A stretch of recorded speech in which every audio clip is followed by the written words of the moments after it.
Buckle up, everybody, because it's election time officially, and there's a lot to talk about these days, and we're going to be talking a lot more frequently.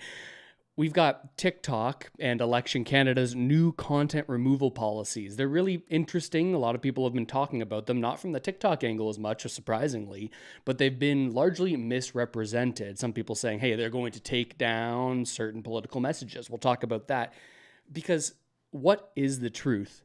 What is the truth? That's one of the biggest issues in our lifetime, I personally believe, and people are oversimplifying it. We're not in the year 2010 anymore, not at a time where people are turning on the TV and are trusting in fact checkers, people going over what people are saying and them being the ones to decide whether or not that's true or if it's entirely a fiction. We're not in that era anymore.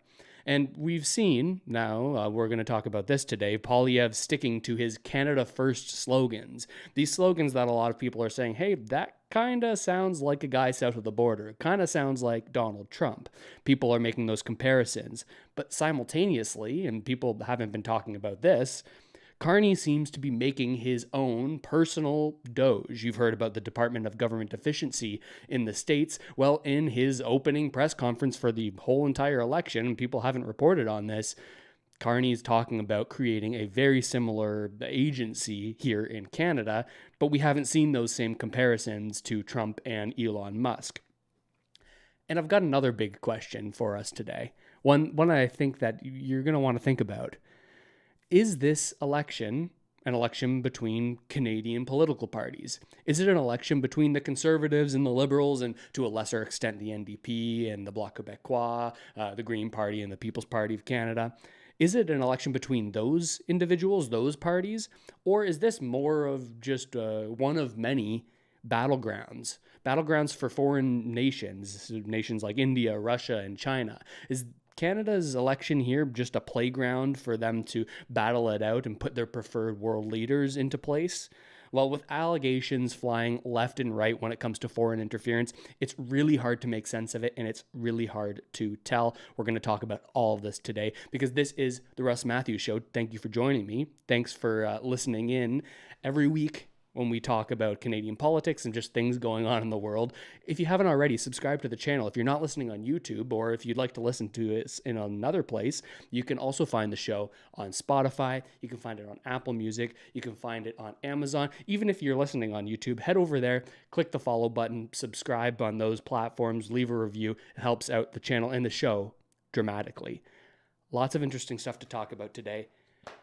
We're going to start with this misinformation topic because you're going to hear it all the time. You're going to hear it over the next month. Well, that simply isn't true, or that was a lie. These are subjective ideas in today's day and age. It's been one of the biggest themes lately, but I think it's overly simplistic to be able to fact check or to screen for miss, or malinformation. These are the words you'll hear people talking about all the time. Because information, you almost never get it from the root source these days. And even when you think you are getting it from some sort of root source, it's really hard to verify the validity of it. Every little bit of information is refracted and bent through different lenses, different preconceived ideas that people have in their minds about, well, what is true, what isn't, and how can I interpret this new information as a result of that. Now, I want to show you this article that was on CBC because the headline here, we'll start with that. The headline here is Elections Canada has been in touch with social media platforms about election misinformation. And then it makes I'll explain why this is unconnected, but an unconnected claim here about the report from Foreign Interference Inquiry said disinformation is the single biggest risk to our democracy. Now, this might raise some eyebrows here. Elections Canada getting in touch with social media platforms. You might start thinking about what happened in the States with the censorship of certain information, certain stories that may have helped different elections go in different ways. You likely know what I'm referring to, all of this news-based propaganda going on in the States. Now, that raised a lot of eyebrows here in Canada, especially seeing this headline here now, saying that, okay, well, CBC is reporting on Elections Canada going to social media platforms talking about, well, what are your policies for misinformation, this biggest threat that we face here in Canada? Now, the article was widely shared, much in the context of, oh, well, let's see what they're going to pull this time. What are they going to take down? What are they going to not let get out there? But in this specific article, I think it was a little bit overstated. The article was misrepresented in my eyes. I went through Elections Canada and the whole article here. And what they're talking about is specifically talking about claims regarding electoral processes. Things like telling people the vote is on one day rather than another, and specifically targeting certain political groups, saying, hey, you're actually not in this riding, so you have to go vote in this other place, trying to sort of shift voting practices. Now, that is the type of information that they're saying we are going to ask these social media platforms to take down. Things that say, oh, we'll try to misinform voters so that they aren't going to actually vote and not actually have their voices represented in this election. And in my eyes, I don't think that that's a bad thing, right? Stopping this kind of misinformation when it comes to very clearly verifiable things that you can check on Elections Canada. And they've come out with all of these tools that I'm rather impressed with, because on Election Canada's website, they're talking about, hey, this is all we're talking about. We're talking about, where do you go to vote? What are our obligations as Elections Canada? They're not making claims about the validity of statements that different political candidates are making. They're just saying, hey, as long as you don't tell people to go to the wrong location to vote, as long as you don't tell them that they should be voting in some way that would spoil their ballot, these types of things, that seems to be what they're concerned about. Now, it gets a little bit more interesting when you parse through this article and you find out that, well, actually, TikTok has come out with an entirely new policy for how they're going to handle mis and disinformation during the Canadian 2025 election. And this is directly from the article. If you're listening in, it's on screen now, but I'll read it for you. They say that, and this is directly from TikTok, that one of their policies is going to be countering misinformation. They say, in our latest transparency report, more than 99% of all the content we removed for election and civic misinformation was identified and taken down before it was reported to us. So they're catching things that they want to take down before it's being reported. We invest in media literacy as a counter misinformation strategy, as well as technology and people to fight misinformation at scale. This includes specialized misinformation moderators with enhanced tools and training, and teams on the ground who partner with experts to prioritize local context and nuance. We're partnering with PolitiFact, a global fact-checking platform or program for English and French, to help assess the accuracy of claims on TikTok so moderators can apply their policies accurately. Now, if this is just in the context of what I was talking about in terms of Elections Canada, then I think that's not that big of a deal. I think taking down stuff that clearly is saying inaccurate information designed to get people to either not vote or to go to the wrong place, maybe make the voting process more frustrating. Sure, I can understand pulling that down.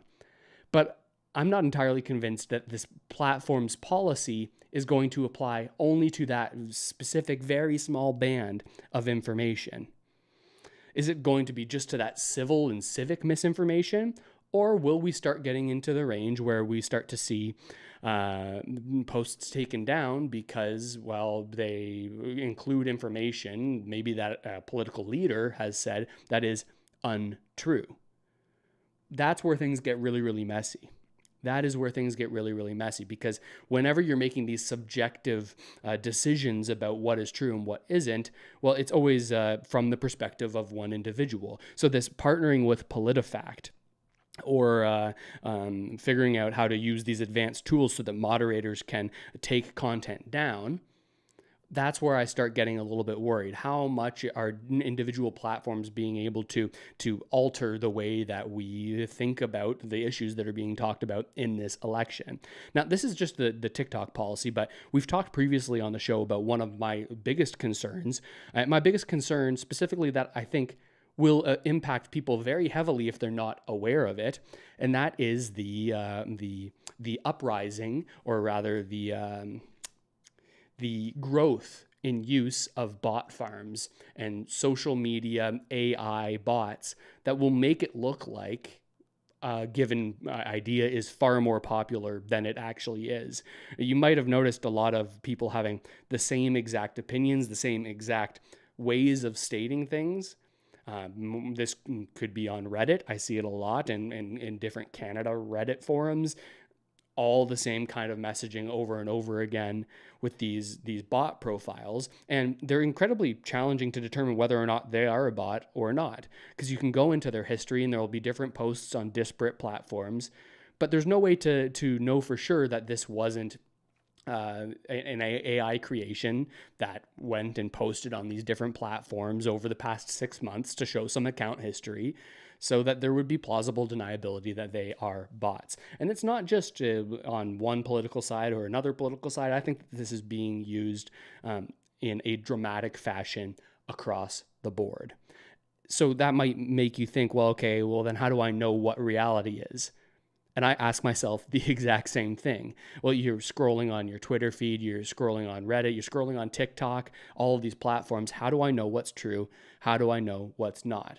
Well, maybe I'm a little bit biased because I'm on a video platform here, but at a baseline, I think that you should be taking accounts with no video content, no discernible way to tell that they are a unique, discrete person. You got to be taking that with a lot more grains of salt, many more grains, maybe a full salt shaker. You got to be taking it with. You go, especially, this is why these text platforms are specifically susceptible to this type of thing. Reddit or Twitter, X.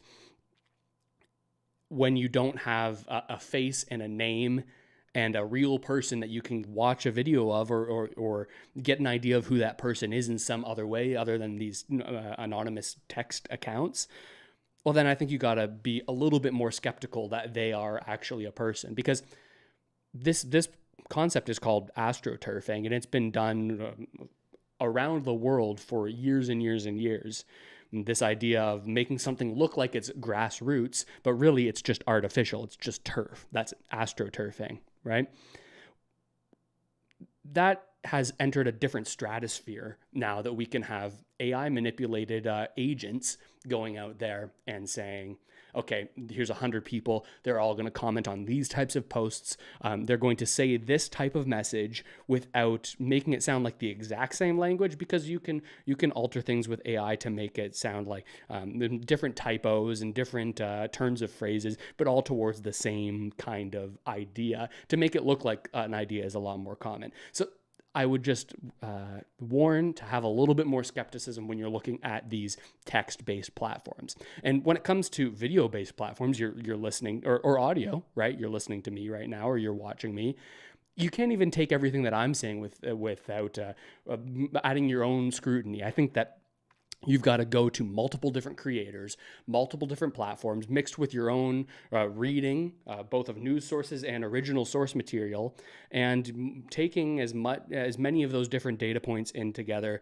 Take all of that in, and then figure out, okay, based on all of this, what do I think? Try to get access to people who don't say things that you like. Access to people that say things that maybe you disagree with would be good to listen to. Take all of that in, and then make up your mind on how you feel and how you think about things based off of that, and based off of really your gut reaction, your gut feeling about a lot of these things, because I think that we're going to have to depend on that a lot more going forward. You're going to have to trust your instincts, because really there's not many great ways to determine what is factual reality and what isn't. Maybe that's kind of a black pill, woe is me, the world is falling apart in this techno advancement. Maybe I'm being too alarmist about that stuff, but this is the way that I'm feeling, and I got to tell you about it. But that leads me into a similar topic here. when we talk about dis and misinformation and what is true, what is not, what is a conspiracy theory, what is not, what is accurate that a politician is saying, and what is not accurate, what's a half-truth, because we see those a lot. I want to play here a clip by a reporter on a bunch of different platforms called Rachel Gilmore. You might have heard of her. Now, do I agree with much of what she says in general?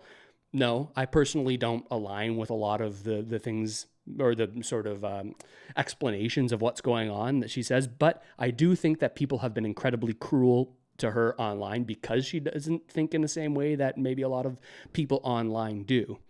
I think that she's synthesizing information through her lens in good faith. This is the type of stuff that I think you should be consuming, and this is why I'm consuming this type of stuff, because I'm not entirely convinced that the way that I think about the world is certainly the absolute right way to think about the world. And if you don't try to listen to other stuff, you're gonna fall down a path where you're just trying to look for content that sounds in the way that you already think. And I don't think that that's gonna really help you get a better idea of the way the world works. Listen to stuff, disagree with it, but know why you're disagreeing with it. And in this video that she put out just a couple of days ago covering the election and the start of it, she calls out some concerns that I personally have.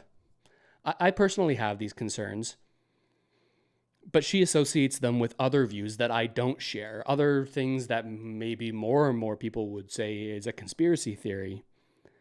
She connects, I think, very rational views to extreme theories. And I think it's an example of why people who get this feeling that, hey, there's something going on in this country that isn't quite right. People aren't getting these good outcomes. People aren't living happy lives and feeling good about their opportunities in Canada. A lot of people are getting very frustrated when they're talked to in this way that any of these, what I believe are legitimate concerns, are minimized. Listen to this, and then we'll get more into it.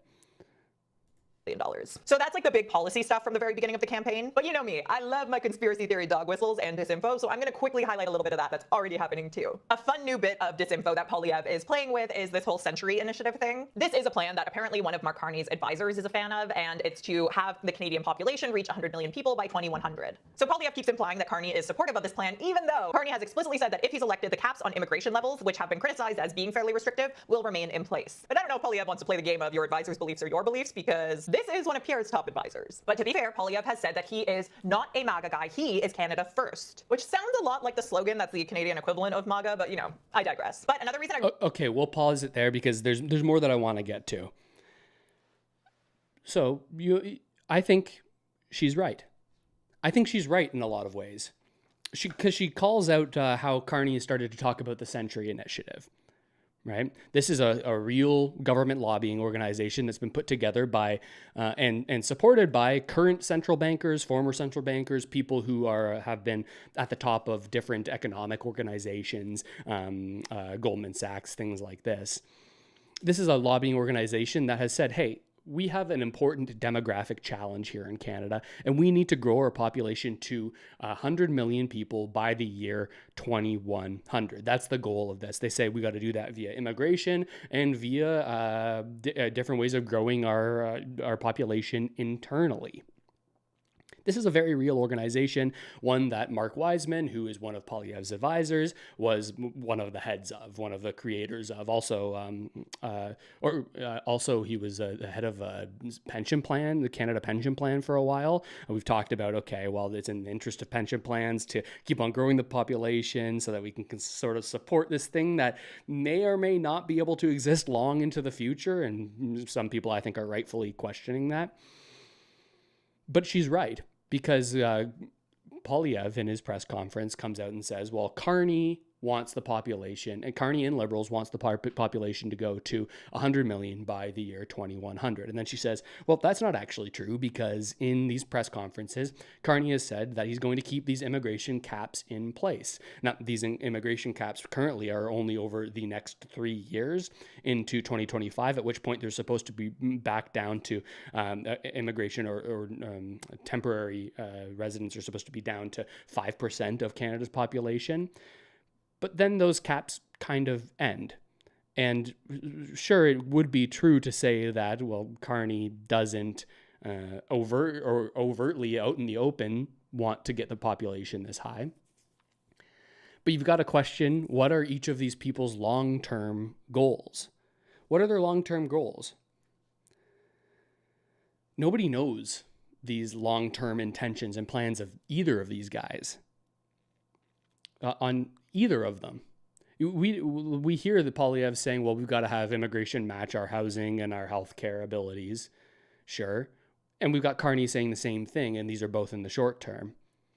These are short-term ideas, but I find it hard to believe that we won't go back to similar immigration policy in the future when people's attitudes on immigration have softened, because immigration does address a very dire situation that we're in Canada. We have a birth replacement rate of about 1.26, if not lower right now, meaning for every 2 people, we end up in the next generation with only 1.26 people on average, right? It just doesn't mean that there's just one quarter-sized person, but maybe there are quite a bit of quarter-sized people out there. Maybe there are a few. That's not what that means. That's a really big problem, though. It's a problem when we can see that without immigration or without some drastic policy change, our population is going to shrink. And that's very, very problematic for the current world order. Now, I want to play a little bit more of this clip because, yes, she's right in talking about how, we know what these guys' short-term immigration policies are, but we can't really know for certain what a long-term plan is for when it comes to this declining birth rate, this population collapse that seems like it's inevitable as we look around the world in most advanced economies. Most advanced countries are seeing this dramatic decline in birth rate, and it's a big issue, especially for the way the world is currently structured. Now, should the world remain in this current global world order, or should it be shifted into something else? I think that's a legitimate conversation that we are going to have.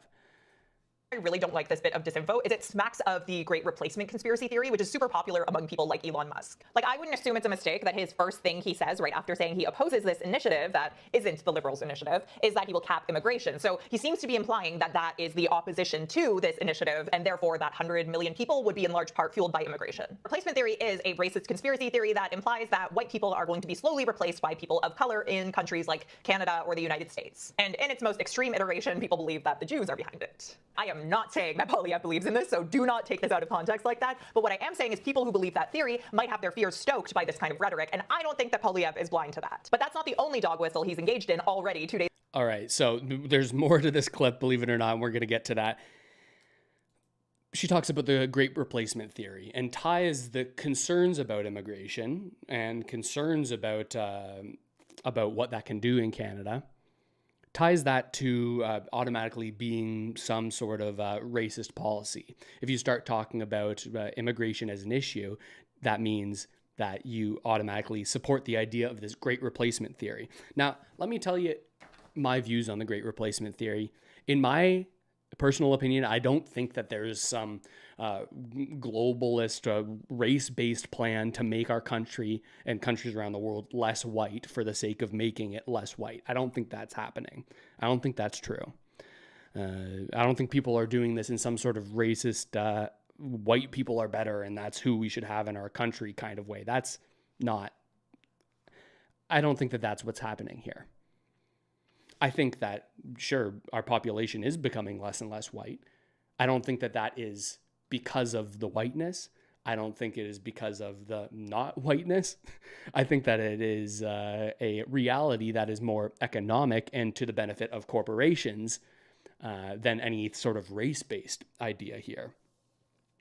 But I do think that it's beneficial for these corporations and large organizations that depend on population growth to tie these kinds of more extreme ideas about immigration to more tempered ones that maybe would get a little bit more airtime if there weren't these ways that you can link it to something that is extremely awful and in some ways is actually truly racist. I think when you link immigration to this great replacement theory, it's a way to dismiss serious concerns about immigration as a purely race-based thing rather than the logical arguments that can be made about, well, what does this policy do for the average quality of life for citizens? And what does it do for the long-term outcomes of a zero-sum immigration game? Because like I said, we face a really challenging immigration and population issue right now, where we have this collapse of a population with the current birth rate.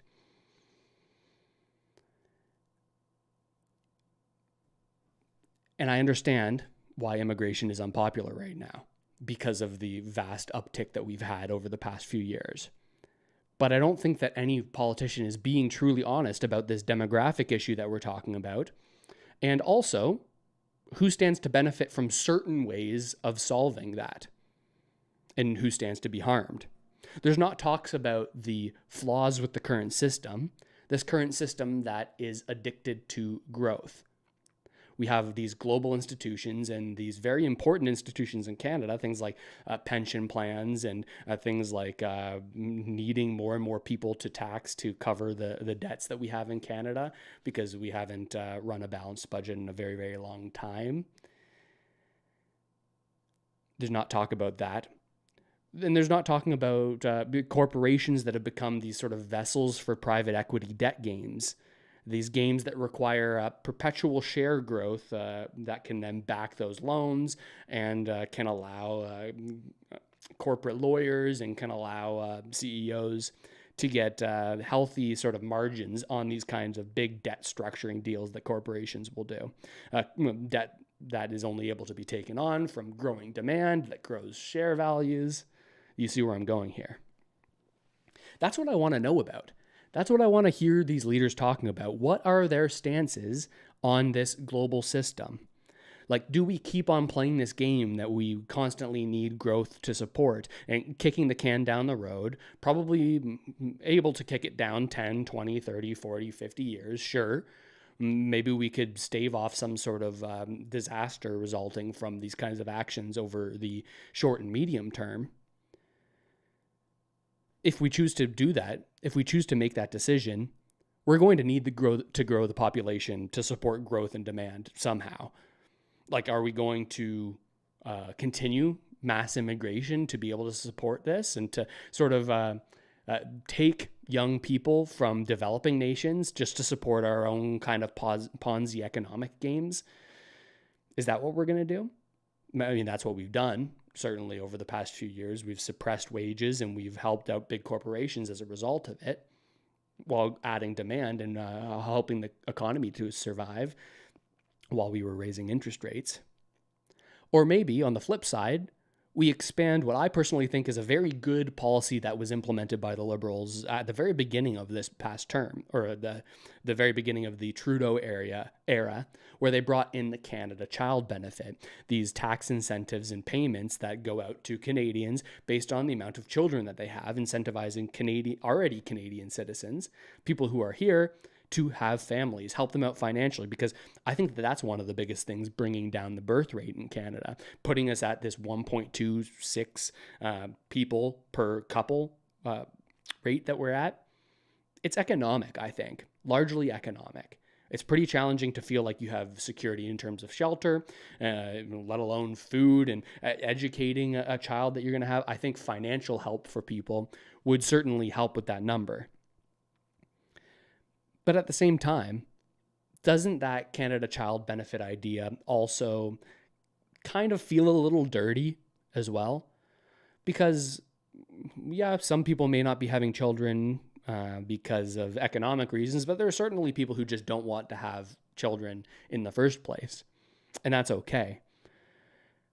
But incentivizing having more children in Canada with financial payments, does that look like government giving subsidies to people so that they will have children, not so that they can have fulfilled lives with children, but so that those children can then work in Canada and so that those children can then make endless profits for corporations in Canada? Is it we're doing this because we want you to be able to have the life that you want to have and have the family of the size that you want to have? You should be able to make those decisions yourself as a Canadian citizen, regardless of, like, you shouldn't have to be a CEO to be able to support a family of 5, right? Is that what it's for? Or is it about, we've got this system that needs to be fed. We need to put people through school. We need to put people through secondary education, which has a shortage of students right now. I think a lot of colleges, a lot of universities are going to go under. That's beside the point, though. Is it about feeding the system, or is it about giving people the kind of life that they want to have? That's how I think some people will question the Canada Child Benefit. But if we're choosing to go down the road of perpetual growth, well, then I think that policy is a good one. Definitely rather have people that are here and raised in Canada and have Canadian values from the beginning of their lives and have been able to culturally marinate in Canada, whatever that means, for their childhood, and then have them work and grow the economy and then have families of their own. Sure, I think that's probably best if we are committed to this endless population growth. But I do have a feeling that this solution and right messaging on immigration is that immigration is zero sum, right? There are other nations, there's India and other Southeast Asian countries and other places around the world where they are still very agricultural based. And as a result, you have more people having more kids because the families need those people to support the family, right? You have less social safety nets in certain places. So you have more people having kids as insurance policies for themselves or as retirement plans for themselves. People will take turns taking care of their elderly parents, different cultural things like that. But there are places in the world where they have a 3 birth rate, right? Instead of having 1.2 people per couple, we have 3 people per couple, 4, 5, these population boom zones. But if those areas move past agriculture, if those areas advance, as I think that most of us hope that they will, become more wealthy and more educated economy, and more advanced economy, that's kind of been the goal of this global idea of we want to raise all ships. Well, then isn't our idea of, well, let's bring in all of the best, or just all of the people from another place here to support our population Ponzi? Well, in the short term, I think that could work. But what happens then when inevitably down the road, birth rates change and now more and more global economies are facing this issue? Are we just kind of getting ahead of it and sort of screwing over other nations as we sort of take their youngest and best and brightest? I don't think that immigration at the levels that we have to support an endless growth is an idea that will work over the long term. So what does a world look like where our economy isn't as debt-based and reliant on perpetual growth? Like, how do we reorient the system so that we don't need as many workers to support these institutions? Maybe how can we restructure pension plans so that regardless of the population growth of a country, people will be able to rely on that? How do we also give people more ownership in the world that they live in?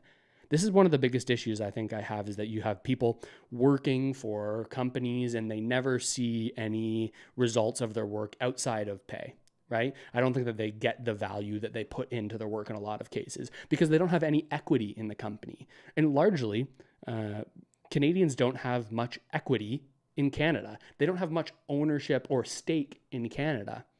How do we give people real ownership so that their wealth can grow, especially when global organizations do all this funny business that inflates away the value of their dollars? How do we give people assets that they can hold over the long term relative to the work that they've done in their lives?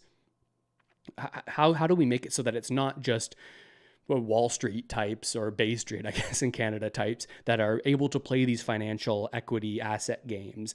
How do we make it so that, well, if that activity is going to go on, we should at least have some sort of stopgap or some sort of way to make sure that average Canadians are exposed to that if we're going to allow it to keep happening? How do we make sure that people have ownership over the economy? without falling into this idea that, well, the only way to do that is to trust government entirely to, in some centralized way, organize the economy so that, well, then we'll dole out all the funds equally to people. Quickly, you go down a road where you have to have total trust in the government to not be corrupt and to manage the system like that, something that I personally don't have faith in the government to do. So these are the big issues in my mind. Maybe I'm wrong. Let me know. Comment wherever you're listening to this. What am I getting right? What am I getting wrong? I'm interested to hear your takes on all of this stuff. But it seems like we're addressing not the actual issue whenever we're talking about a policy or an idea, be it immigration or something else. And it's the same for the whole tax cut thing. On the first day of the election campaign, or over the first couple of days, we had both of the leaders of the major two parties come out and say, we are going to cut taxes for Canadians. Now, for people earning over, I believe, $35,000 a year, then each individual person will, under Carney's tax cut, save $400 a year. Under Poilievre's tax cut, a slightly more $900 per year. I don't think that they'll make a slight difference. I don't think that makes a big difference for most people in Canada.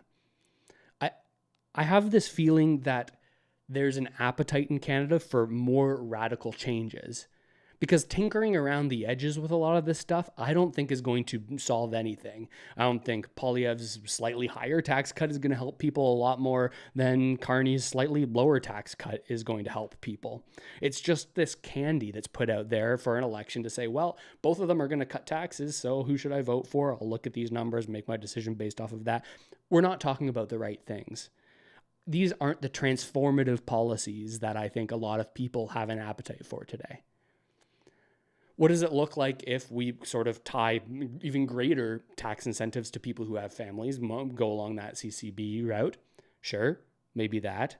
Maybe you say, okay, we're going to try to incentivize people to not have to lean on the public sector to get work, but incentivize them, saying, okay, maybe if you start a business in the first 3 calendar years of your first business for every SIN number or something like this, then you will pay no corporate income tax and no personal income tax if you do this behavior that we believe will grow the economy. Right. Obviously, there's nuances, things you got to say under a certain amount, like you can't make $10 billion in the first year and not pay any taxes on it. But you get these ideas, things that would say, make young Canadians say, well, there's one route that I can go that maybe is the traditional route, the one that's lower risk.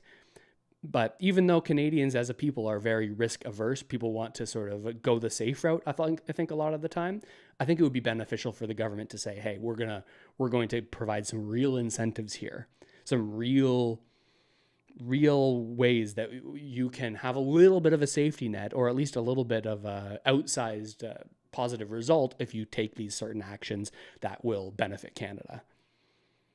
The tax cuts, I think, are arbitrary. You can say, oh, thank you, Poilievre, yours is 2.5% savings and Carney's is 1%. Wow, Poilievre, you are some sort of god when it comes to tax policy. To me, both of them seem like just tinkering around the edges, kind of marginal.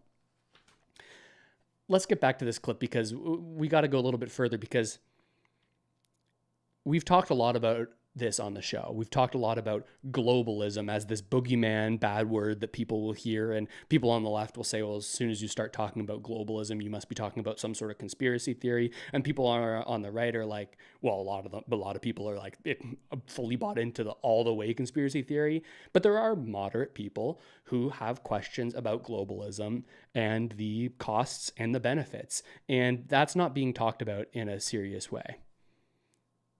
Days into this campaign. A lot of people who believe in the Great Reset conspiracy theory have an issue with globalists. And if you followed me for a while, you already know that I've reported on Poilievre's continuous dog whistles of the Great Reset conspiracy theory through his fundraising emails that talk about eating bugs and more. I know, it's as stupid as it sounds. But listen to this line from his first speech on the day the election was called. What's more, our nation is more divided than ever before because the liberal, radical, post-national, borderless, and globalist ideology has weakened our nation. Yeah, that's totally how normal people talk. So have I been listening to this on 1.5x speed the whole time? Well, hopefully you still got some of that information. Let's finish. Oh yeah, welcome to the first full day of the election campaign. Oh, well, that was I can it. already tell. That was it already. So you hear this idea that reference to globalism, and to be clear here, I'm not trying to come down hard on Rachel Gilmore here. I think, again, well-meaning, trying to sort of filter through the information that she's getting in her own personal way. And like I said, you should be listening to a bunch of different people and doing this filtering yourself to be able to have enough information to then think, okay, what is my view of the way the world is? I think you got to really lean on your personal feelings about this stuff rather than taking anything at face value, especially what I'm saying, especially what any person that you're listening to is saying. I think that that's the world that we're in. I've said that time and time again. But there's this dismissive idea around globalism and trying to connect that to, well, you have to be talking about a conspiracy theory then if you're concerned about globalist ideas. That word, people automatically think InfoWars, Alex Jones, and then he's said what about Sandy Hook, and this all has to be some sort of awful thing because something that maybe somebody controversial said as a relation to it. I think that is part of the strategy to dismiss some of these things that I think would be negative outcomes for very wealthy people who have a lot of control when it comes to the global community. People always will point out this Great Reset theory because it sounds outlandish and it sounds absurd, especially out of context. Now, do I personally think that the World Economic Forum has absolute control over every worldwide government and that their plans are going to be implemented in lockstep, guaranteed to a T? I don't think that that's what's happening here. But I think pointing to that most extreme view of this conspiracy theory that all of this is happening diminishes, just like we talked about before when it comes to immigration, connecting it to racist things or connecting this to conspiracy theory sounding things will delegitimize the very legitimate ideas that I think are behind them. We look at global organizations like the World Economic Forum, but also like the International Monetary Fund, or the Bank of International Settlements, or global health organizations, these types of things, these international standards and global governing bodies.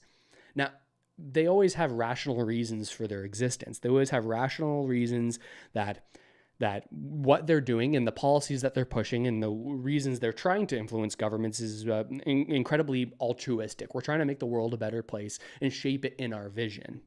We're trying to make the world better for people.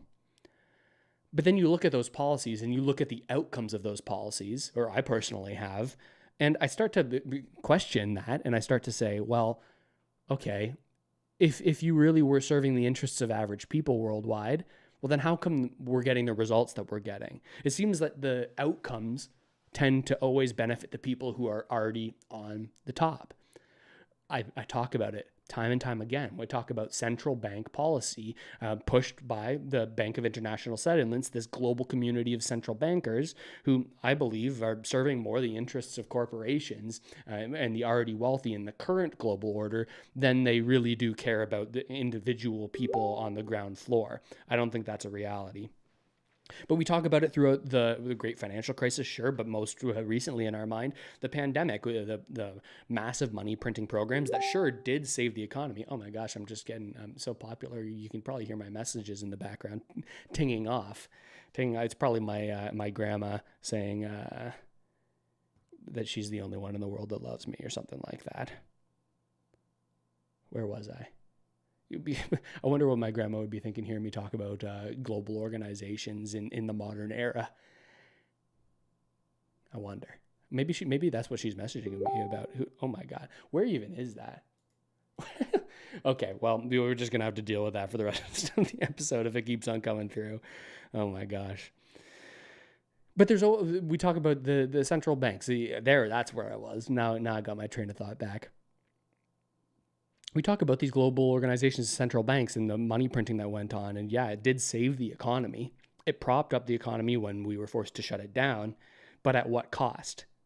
but at what cost, and would it have been better than other alternatives? Because while also saving the economy, that you also saved share prices, you saved stock valuations, you made debt incredibly cheap so that people could take on vast amounts of debt to buy real estate, creating asset bubbles, so that now we have this incredibly huge social issue of people not being able to afford housing. Were all of these issues worth the saving of the economy that you did, the lack of scarring that you got from it? This is one example of the types of things where I believe that these global organizations, while sounding good and while maybe even being created in the first place for altruistic and positive reasons, these are just organizations and groups of people like anybody else or like anything else. And they can be co-opted and they can be used to control, right? They can be co-opted and used to push globally for the outcomes that certain small groups of people want to see happen. And that's where my skepticism comes from. And I think conservatives need to do a better job of articulating the globalist concerns so that anyone who talks about this isn't automatically labeled some sort of conspiracy theorist. I think like the other thing we talk about when we talk about globalism is the concerns about the impacts of converting the world to a global economy. We look throughout the 90s and the increased relationships with China and the offshoring of manufacturing. For one, it made our supply chains incredibly vulnerable. It made it so that when something like COVID happens, well, then all of a sudden inflation spikes even more than it would have already with the money printing because, well, now we're having these additional costs because economies are shut down. Oh my gosh, I need to figure out, okay, we're taking 5 seconds here to figure out where this notification sound is even coming from. We got to get to the bottom of this because we don't want to be listening to that for the rest of eternity. Closing my tabs. There we go. All right, we're good now. But we've made our supply chains incredibly vulnerable for times like COVID, but also in relation to what's been going on in the U.S. We see these tariff policies coming into place. And I think that that's an immune system response to this idea that, well, the benefits of globalism outweigh the costs. I'm not so certain. I'm not certain one way or the other on this, but I can understand this idea that maybe it wasn't so good to outsource our manufacturing to other countries around the world. For one, we're just taking advantage of people when it comes to having cheaper labor costs. So maybe it's not even moral in the first place. We got some benefits from it. We got cheaper goods. We have an incredibly... while the cost of living has gone up, we have incredibly low cost of living relative to what that cost of living would be if we were to domestically manufacture everything. That would be incredibly expensive, paying Canadians, paying Americans domestically to manufacture things. So we get things for a lot cheaper. But some say that trade-off has hollowed out the middle class. It's made it so that people don't have as much of a purpose. They don't have these jobs that they can go to where they can make something and see at the end of the day that, hey, that table in my friend's house is something that I made at my factory. Or it's made it so that there's less of a purpose for a lot of people. And I think tariffs and domestic manufacturing will drive up prices. This is the thing, the gotcha that people will say with the Canadian or with the American economic policy right now is, well, this is just going to make things more expensive for America. And yeah, it definitely is. But maybe that added cost, maybe the added cost of living that comes from reshoring will be outweighed by the positive gain of having those manufacturing jobs and having those that kind of economy in North America again. Life will get more expensive, but maybe people will be more selective about their purchases, or maybe it'll be worth it in terms of purpose for people and for national security also, to not be so reliant on this giant complex web of manufacturing worldwide, where, okay, well, if relations sour quickly with China, maybe we're going to lose access to tons and tons and tons of goods, and maybe over the short term paying higher costs to employ Canadians and to make it so that we can rely on ourselves domestically. Maybe that higher cost is worth it, both in terms of national security and wages for people working in the country, as well as just having jobs here locally. I don't know, but I can understand this idea. And this is a criticism of globalism. It's a criticism of global supply chains. It's a criticism of these international trade organizations that will say it is of the most imperative value that we spread out the supply chain all over the place. We can arbitrage for the lowest labor costs. We can make everything as cheaply as possible, lowest input costs, so that we can have higher share prices, a better economy, but a better economy for who, right? We've got growth in stocks, growth in assets, growth in companies. Are the people working for those companies really seeing the outcomes of this positive economic growth? Or are they working and working and working and working and not getting ahead while an increasingly large amount of wealth is concentrated amongst an increasingly small amount of people? That's the world that I'm seeing. So this criticism of globalism seems incredibly reasonable to me, even though many people might say, well, that is some sort of conspiracy theorist idea. Then call me a conspiracy theorist then, because that's my read on what's going on here. You also you might remember from that clip of the talk of saying, well, this Canada First idea is very Trumpian. It's sort of stolen from the Trump playbook. Fair enough. Yet both are kind of populists, kind of saying, well, maybe we should take care of our books and our take care of our books. That's not the saying. Maybe we should get our own house in order. There it is. Get our own house in order before we concern ourselves with things globally. So those are very similar, but there hasn't been a lot of talk about what I think is very significant, which is Mark Carney's launching or proposed launching, if he wins, of a Department of Government Efficiency. We don't see these comparisons of Carney to Elon, but we do see them between Poilievre and Trump, and I think that there's a little bit of hypocrisy there. I want to play you this clip because in it, Carney is asked, well, if you're doing a tax cut too, well, how are you getting the funds for that? The Liberals have just spent the past 5 years saying that any tax cuts would mean cuts to funds and cuts to services and cuts to social welfare programs that we need drastically as a safety net for people. A valid concern if you think that somebody is going to cut those things and you need them, sure. And his answer is, well, we're going to take a page out of Elon's handbook and we're going to create a Department of Government Efficiency, although he calls it the Department of Government Transformation. Very, very different. Not Doge, but dogged. With all the Canadiana that Carney's been pushing out there, I think that he should have called it the Public Unit for Cost Killing, or PUC, because that just sounds more Canadian, right? PUC. We're gonna shoot the puck. We're gonna use the puck to save you Canadians money. It sounds like it would be right. We could have Mike Myers say it too, so that would make it hit even better. But listen to this answer. That's the candidate we're offering.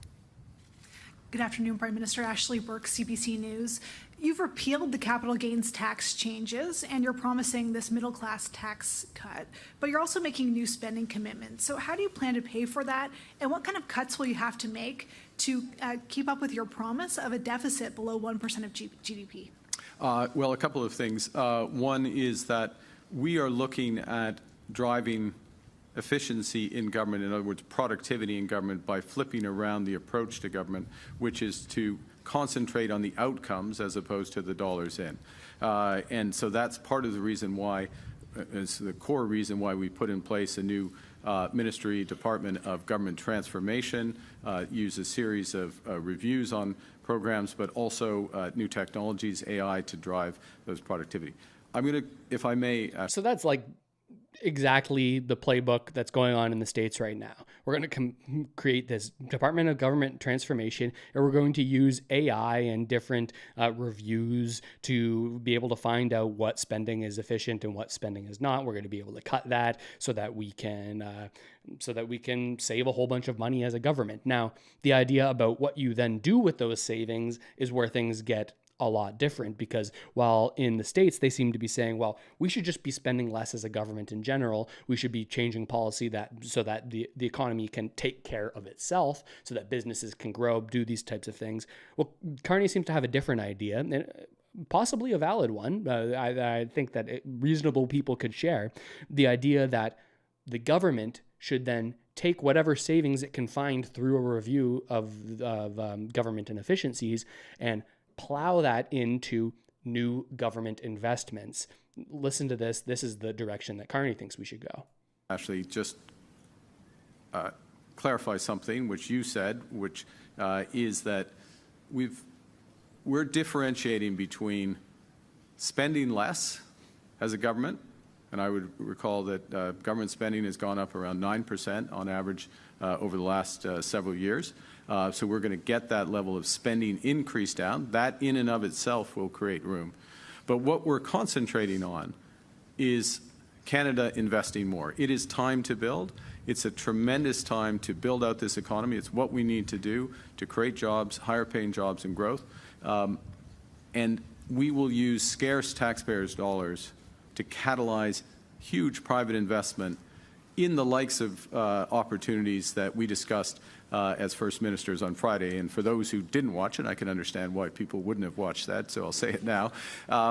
This is clean and conventional energy. These are new trade corridors. This is millions and millions of homes in this country to get the cost of new homes down for all Canadians. And that's what we're looking to do as a government. That's what we will do as a government. And we put many of the foundations in place in just 9 days. We're asking for a mandate to finish that job. So here is where the difference is in policies. We've got Carney's Doge. It is the same idea that's being heavily criticized by many people in the States, many people who maybe are more left-leaning in the States. And now we see the left-leaning candidate or the left candidate in Canada adopting this. So maybe it is good policy to look at government spending and cut fraud, abuse, and waste.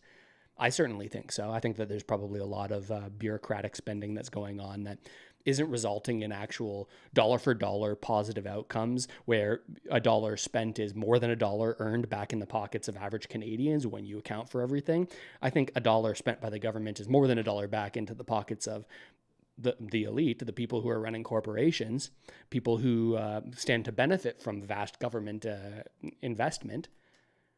That's where my skepticism comes in, though. It's this idea that Carney is saying that we, the government, we are the ones that are responsible for this economy.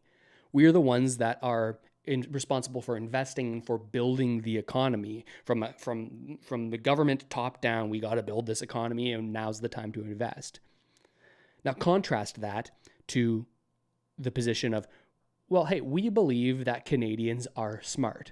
Individual Canadians are smart. They're able to build and they're competent. And if we take a step back and create a favorable environment for them to build, create a favorable environment for them to go make something of themselves and to take risks so that we can have a growing economy in Canada, we believe that they will. We just got to give them the environment to do so. That's a big difference in my mind. It's not saying, well, we need to invest in this industry, or we need to put such and such amount of dollars towards this developer because they're going to do this thing that then we hope will create jobs. I think that market systems can do a better job of growing the economy for average people than this top-down control of, well, these are the areas that need to grow, not these areas. Are you picking up what I'm putting down here? I think that makes sense. Because I think in a perfect world where everyone acts ethically, then these ideas of like, let's tax Canadians, let's find ways to save money so that we, the government, can then spend this tax money and this debt that we take on in wise ways that will actually result in positive outcomes for people. I don't think that that's a bad idea at its base level. I think in a perfect world, that sounds awesome. But I think that there is a lot of talk and warranted mistrust of the government, and a mistrust that they will spend those dollars effectively, that they will spend them without any conflict of interest. This is where I get skeptical. Because we look at a lot of the sustainable development funds that have happened in Canada over the past 10 years, and we see funds going to people in an outsized way that are in and around the Ottawa area. We see companies like Lion Electric getting massively funded and then shares sold and then applied for bankruptcy and not a whole lot of activity after that. We see these programs, or even outside of the green idea, we see these rent-a-feather programs, which are absolutely awful, taking advantage of these funds that are supposed to go to native Canadians, the Indigenous, to start their own businesses and to grow opportunities for this group of people. We see that being taken advantage of, where corporations will get access to that funding with questionable ties to any actual Indigenous person or business. I have a mistrust in the government to spend money efficiently and to spend money in ways that will impact people positively. I think this is a problem for a lot of people across the board. A lot of people who support policies like increasing taxes for the government to then be able to spend in certain ways. I think it's all well-meaning. I think it's all good ideas. Public health care. I don't think anyone should go bankrupt because they broke their leg. I think that's messed up where it happens in the States, and it's messed up in any country where it happens. Somebody shouldn't have to take out a second mortgage because their dad got cancer. Like that just is not a humane way to run a society. I think we should have a social safety net. People get disabilities. People have accidents and then are unable to work. And it shouldn't be the obligation of the family or that person to have a lowered, below poverty level life just because of this accident that was out of their control, right? These are ideas. I think that it's a good idea to have supports for businesses like I've been talking about, and starting new businesses and being able to incentivize that. But I don't believe that we have a government, or there are many governments around the world that are able to do that without being co-opted or without having people take advantage of them, at the very least. Lobbying for this money to go in a certain way that will then help private interests. Like even when we look back at the pandemic and the CEBA loans, you definitely knew about CERB and CRB, these multiple time $2,000 payments that went out to average Canadians around the country. That certainly did keep people afloat. A lot of the people who desperately needed that. But then we have the business side of it. And there were businesses that were saved and were propped up by this massive spending with the Canada Emergency Wage Subsidy and CEBA loans, Canada Emergency Business Account, or something, some sort of acronym. I don't know what that last A is. There were legitimate uses of that, but amidst the massive spending and the quick rollout of these programs, we also saw people take advantage of the system. I know of a guy whose dad bought like a brand new pool with funds that were supposed to be given for a business. And you get cynical about this kind of stuff, but if the government is going to offer these very low recourse, not really able to follow up and to confirm all these things, loans and programs and subsidies, then you almost can't blame people for taking advantage of these systems. You got people, I feel like, hey, I've paid all of this in taxes. I've created these jobs and employed these people. If the government's going to give me a loan that I don't have to pay back and they're not going to really check what I do with the loan, I'm going to take it. And honestly, I don't really blame people for doing that. I think it's probably more on the government to be able to back up and double check those things so that you create an environment where people don't do those types of things. It's more of an issue with the enforcer rather than the person taking advantage of it. Because if everyone around you is also taking advantage of it, then why shouldn't you? This is the mindset that you can reasonably understand why people are thinking it. It's like people who were out of work but didn't take the CERB and said, well, I'm not going to take this money because I don't think it's right that the government's spending. I think that if the government is spending and they are doing these things, well, then that is your tax money as well. And you should apply for all of these government programs as much as you possibly can, because that is the way that the program and the system works right now. You can have a conversation about should it work in that way, but while it does, don't be some martyr for the way that things go, right? But we got all of this stuff, and people just don't trust the government to spend their money in the way. And that's the big difference here, that, okay, this idea is Carney's creating Doge 2.0, Doge T, Dog T, or Puck. We'll call it Puck. He's creating Puck. Mike Myers is tossing him a puck and saying, great job getting the government more efficient. This is what he's saying. But he's saying, we're not going to use that reduction in government spending to reduce your taxes significantly. We're going to use that added headroom that we get from becoming more efficient to then give money to private corporations so that they can build in the direction that we think that they need to build. I don't have faith in this top-down centralized growth strategy. But that's not it when it comes to the stories we got to talk about today. Because just this morning, I was going to record this and I was like, oh, well, now I got to talk about this because it's the biggest thing that people are talking about now, is interference in Canada's election. I teased it at the top of the show. By the way, if you haven't already, follow the show wherever you're listening to it. Subscribe to the channel. It takes you just a click. Doesn't cost you a dime, doesn't sign you up for anything, but helps out the show dramatically if you like this type of content. But you know the story that Pierre Poilievre won't get his security clearance. They use that fact to say that he's not a responsible leader. But there are layers here that make the story almost completely impossible to follow and impossible to know the truth. The wrinkle in this story was that this morning, the Globe and Mail put something out saying that an undisclosed, unnamed, masked CSIS official came to them and said, hey, as long as you don't tell anyone who told you this, apart from like where I work, you can tell people this, that CSIS believes that the Indian government played some sort of role in getting Pierre Poilievre elected in his primary election, right? In his, what's the word for it? In his leadership race to become the Conservative leader 2 years ago. Big controversy, front page of the Globe and Mail. Everyone's sort of talking about it.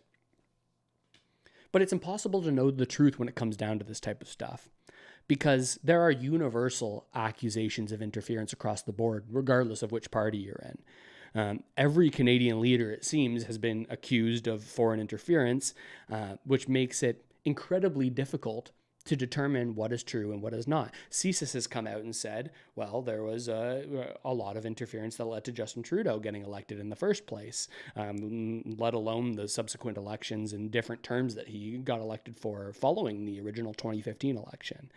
And now they're saying, okay, well, India had some role to play in getting Pierre Poilievre elected. And at the same time, this information is being then filtered through media organizations via national security agencies, both of which could have their own political biases or motivations for saying what they're saying when they're saying it. Now, if we get more serious about talking about national security and look into the NSICOP report that came out a number of months ago, probably 6 months ago now, well, one of the most shocking findings in my mind was that, and they said in the NSICOP report, that media organizations and executives have been compromised by foreign states. People have been paid covertly to write certain articles and have taken down articles upon request. And CEOs have been linked to foreign states and foreign networks supporting those states. This is what was in NSICOP, National Security Intelligence Committee of Parliamentarians, this bipartisan, multi-partisan, I guess, all parties committee that's supposed to study our national security. Okay, so our media is compromised, and our media is the one coming out with this national security information, so that makes things more complex. How do we, okay, let's move on. But then we look at those national security agencies, those institutions, CSIS. We look at the policing, the RCMP, in the media outlets like I just talked about. Well, all of these are made up of people who are susceptible to influence. These aren't, when you talk about CSIS, people think this magical thing that lives off in a sort of red velvet roped off area, and that's an institution that we have to trust in its entirety, because they are looking out for Canada's interests 100%. But in reality, these are all just same with our RCMP. These are all organizations that are made up of not gods, not infallible creatures that always are acting in the interests of the collective good. No, these are people. These are organizations like any other organization, and they're made up of people like you and me, people who can make mistakes, can become compromised, can be compromised via promise of power, promise of money, or on the stick end of it, not the carrot end, but the stick end, can be compromised as a result of blackmail or information that they don't want getting out there. These organizations can be co-opted. So that makes this whole thing harder to navigate. With all of these layers of potential interference and influence, it's nearly impossible for the public, or at least this is my feeling about it, it's impossible for us to discern from what is true and what is politically motivated. It's this fog of uncertainty that sort of just hangs over everything. Now, when we talk about this, China interfering in favor of the liberals, India interfering in favor of the conservatives, other nations interfering in whichever way that they may interfere, I think all of that is probably true, right? I think that any rational state, any country around the world, would be unwise not to be taking part in those kinds of actions, not to be trying to influence elections in other countries to try to get their own interests acted upon in those other nations. If you're a global superpower or have aspirations of becoming one, well, certainly you're going to be looking for this kind of soft power across the world. And there's this idea that's been floating around lately that nations in today's day and age don't see warfare in the same way. They don't see it as, let's put tanks and aircrafts and boots on the ground and have actual bullets fired or bombs dropped, this type of kinetic war. That's already a failure. The best way to develop power is by covertly influencing media, covertly influencing politics, by getting involved in building infrastructure worldwide, right? Growing the amount of nations that are indebted to you in some way or another, or growing your control over the supply chain or critical infrastructure, roads and electricity, satellites, this type of stuff is what I think really builds power in today's day and age. And I think that's what we're seeing here. I think it's probably all true. It's likely that Polyev was helped by India in some way, shape, or form, even if he didn't know about it going on. Probably they wanted him in for some reason. But I'm sure that there was similar influence that was trying to grow in all other political parties so that the interests of other countries can be served. But I've been following it pretty closely over the past couple of years. To me, it seems like there's been more instances and more reports of China being better at this than other countries, better at getting their ideas and their interests acted upon in other countries, better at building infrastructure. I haven't heard as much about that from India, which is now the allegation that is coming out in the Globe and Mail about them being behind Polyev.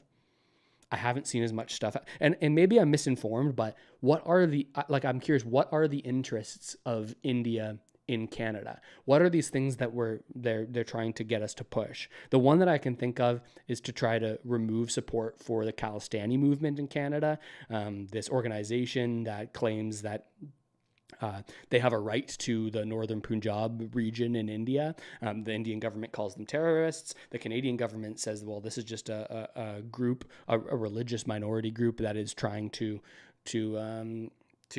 stake their rightful claim to some land. Now, it's hard to know which side to believe on that.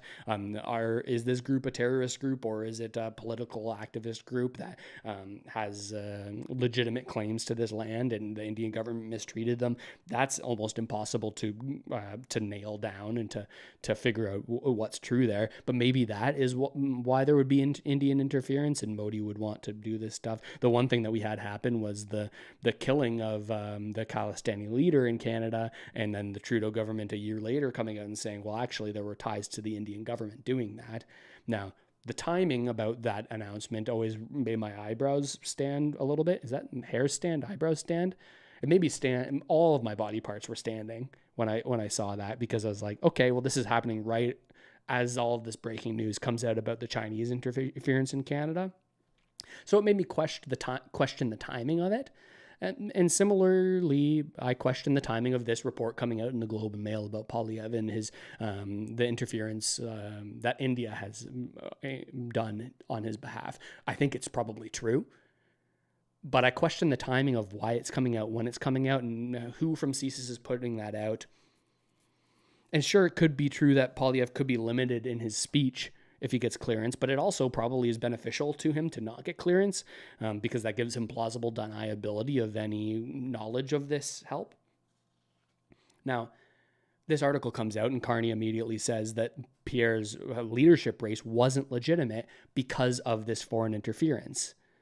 His leadership isn't legitimate because of foreign interference. That seems a little bit confusing to me, given what happened in the Liberal leadership race. There's all kinds of speculation about what exactly happened in that leadership race, why people were kicked out of it. But even if you think that all of the decisions by the central Liberal leadership inside of that party to cut people from the ballot, even if you think that all of that was legit and had good reason behind it, which I think a lot of people question, well, then you look at articles like this. If you're listening in, the headline is "Freeland targeted by malicious WeChat campaign with alleged ties to China," says the Site Threat Task Force. This organization that's supposed to warn the public when there is interference in Canada's politics, in their federal elections, but also in their leadership races. So we've got this national security organization, which is made up of 5 of the top members of our national security apparatus. And they're supposed to come out and tell us when this is happening. But you've got this happening during the Liberal leadership campaign, which is at least some sort of evidence, if you can believe it, that there was interference from a foreign nation in the leadership campaign for Carney. Okay, but then this story comes out this morning about Polyev, and then you have that same person who clearly, or if you believe this article about Freeland, benefited from interference. Well, then you have him pointing the finger and saying, well, no, not me, you. Not me, you. You were interfered with, and you benefited from foreign interference, albeit from a different country. Like I said, I think both are true. I think likely these countries are interfering to get their preferred candidate in, as any country should. As any country should if they're trying to exert power worldwide. It's not boots and bullets anymore. It's social media posts and it's covert operations in those countries that actually is the extension of real power. Or at least that's the way that I see it these days. But to act like CSIS and other national security agencies don't have any kind of political agenda is naive in my mind. These are organizations, and within them, to act like CSIS is just one entity, and when CSIS says something that it is a representation of all of the people in that agency, I think that's also naive, because much like any other group, much like inside of each of these political parties, the Liberal Party, the Conservative Party, and the CSIS and RCMP, there are certainly power struggles. Different factions of people that have their ideas about the way that those organizations should be run. So to think that there is no agenda behind when things are said or who they're said by or when they're put out there, and that these organizations are above all criticism, I think is incredibly naive. But of course, it will all forever always remain speculation, because there's this curtain, this one-way mirror. This one-way mirror that you don't get to look through, and whenever you start to question the national security agencies, well then you kind of look like a fool. You're just looking at yourself in this one-way mirror. But on the other side of it is a group of people you don't really know who they are. You don't know what interests they're serving, what their conflicts of interest, what are their investments, what are their partnerships. You can't get these answers, and there will always be a very reasonable reason why you can't know. And that is for national security. It's for national security, because if we told you more information about how our national security agencies work, well then we would be giving up all of that intel to our enemies and our people that may want to act against us. Very valid, and I'm sure there's lots of reason that is true. But at the same time, it also provides a convenient screen that could possibly allow these organizations to operate in ways that maybe the Canadian people wouldn't support if they saw behind that curtain. But of course, we will forever remain in speculation about that, because we simply can't know, because of this excuse that we got to protect our national security interests, and we can't tell the public because it would hurt us on a national level. It would hurt Canada. Would it actually? We don't know. We can't know how much. The problem is that there's not really any way that you can have an oversight agency for these organizations, because then those oversight organizations are just groups of people. So it's a problem that I don't personally have a solution to, but it's one that I'm thinking about, and I'm curious what you think about it.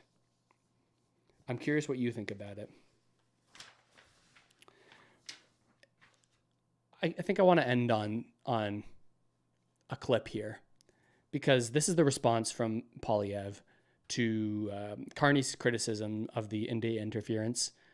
And I'll point out once again that I think there has been interference in both of these, both of the elections of these in the primaries. And there's going to be interference in this election to a great degree, even if we never hear about it.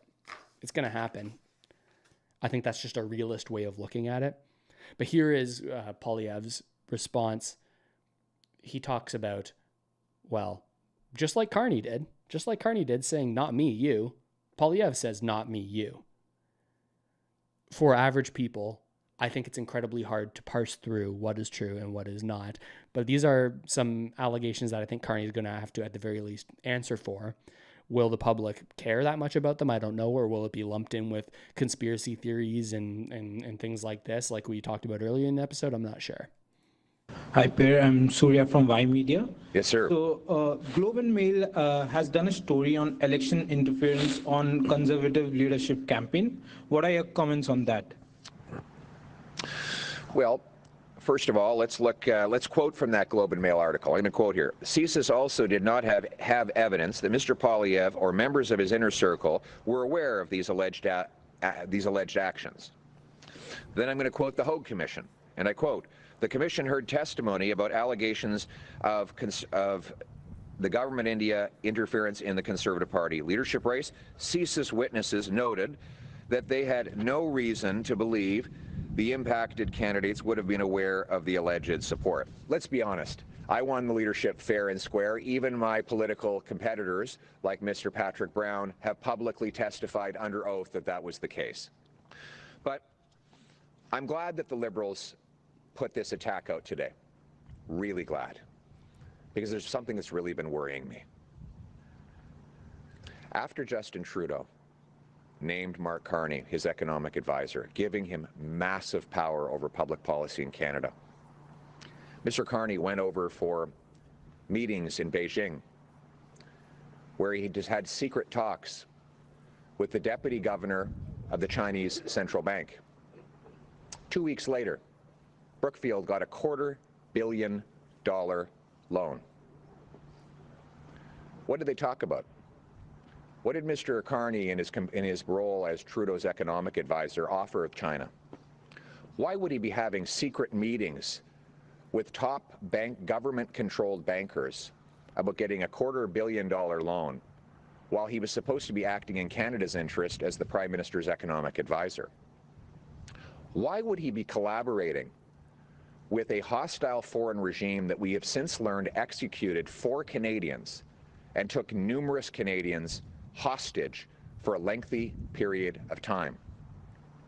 And given that Mr. Carney knows that he still owns massive financial interests in Brookfield, which owes $250 million to a Chinese state-controlled bank, how do we know he's not going to act against our interests in favor of his financial interests?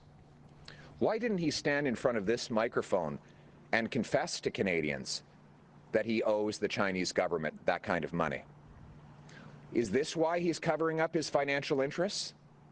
And given that China has murdered our people, taken our people hostage, how is he ever going to stand up to foreign interference when he is so financially compromised?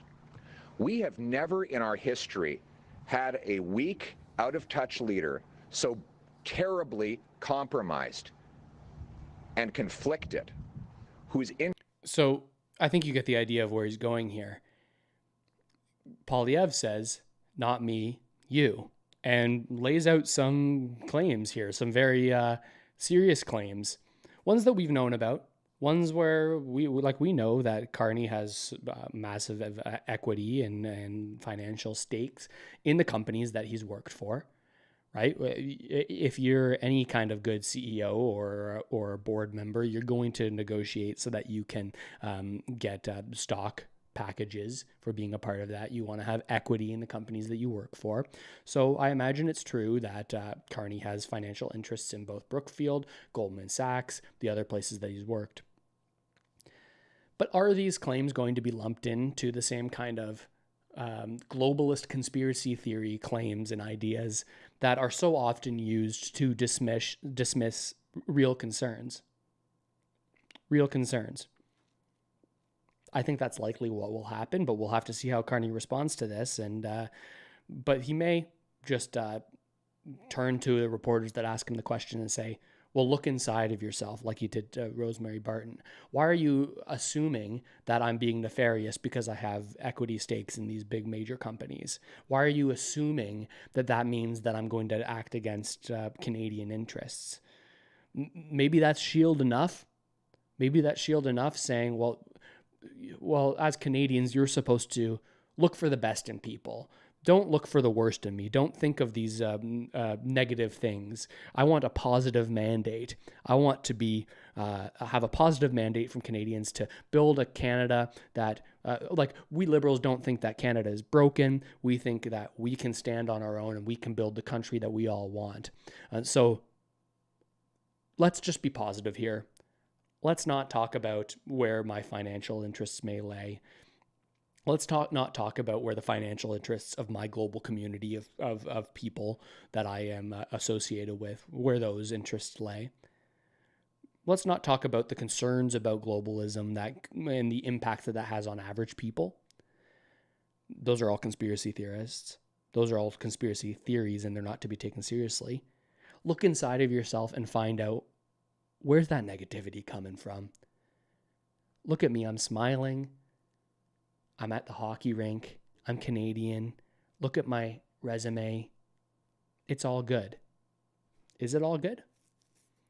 I'll let you decide that. I think maybe I'm going a little too hard at Carney, but I'm trying to be clear here that I think there's interference on both sides. I'm trying to be clear here that I don't think that there's a lot of positive or even very transformative policies being put forward by either side. I'm a little bit frustrated by that. You've heard all of that on the show. I want to know what you think. No matter where you're listening, if you're listening on YouTube, go check me out and the show out on other platforms. All the links are in the descriptions. And comment there and rate the show. It helps me out dramatically if you appreciate this kind of content, if you appreciate me sort of thinking through how I think about things in public like this. Hopefully, my hope is that it helps you think about it too. Listen to other sources, not to just me. Listen to people you disagree with. And try to figure out why people think the way that they do and think, okay, well, maybe I should be considering that point of view as well. That's what I'm trying to do here. That's what I hope you'll do over the next 30 days, because it's certainly not going to get any less crazy. So subscribe to the channel, follow the show, and I hope to hear from you next time. Good night, everybody.